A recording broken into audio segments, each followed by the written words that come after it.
বাংলাদেশ কারিগরি শিক্ষা বোর্ড অনুমোদিত 40,000 টাকা সরকারি বৃত্তি সহকারে সাইক পলিটেকনিকে 24তম ব্যাচে 10টি টেকনোলজিতে ভর্তি চলছে।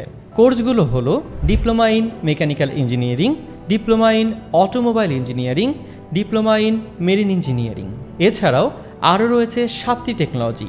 বিস্তারিত জানতে ভিজিট করুন www.simt.edu.bd। একটি প্রতিষ্ঠানের একাডেমিক কোয়ালিটি নির্ভর করে দক্ষ শিক্ষক মণ্ডলী, কোয়ালিটি ল্যাব,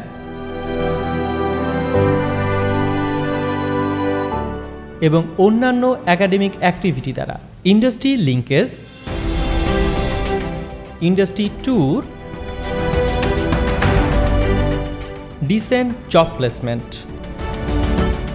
বিডায়ের তথ্য অনুযায়ী 2031 সালের মধ্যে বাংলাদেশে মেকানিক্যাল সেক্টরে বিনিয়োগ হবে প্রায় $1.2 বিলিয়ন, যা হবে মোট বিনিয়োগের 10 থেকে 15%। অটোমোবাইল সেক্টরে বিনিয়োগ হবে $500 মিলিয়ন অধিক, যা হবে মোট বিনিয়োগের 3 থেকে 5%। মেরিন সেক্টরে অর্থাৎ ব্লু ইকোনমি প্রকল্পে বিনিয়োগ হবে $2 বিলিয়ন অধিক, যা হবে মোট বিনিয়োগের 2 থেকে 4%। এই বিনিয়োগে সহযোগিতা করবে বিশ্ব ব্যাংক, জাইকা, চায়না এবং বাংলাদেশ। এ তথ্য চাইলেই আমরা অনলাইনে যাচাই করতে পারি।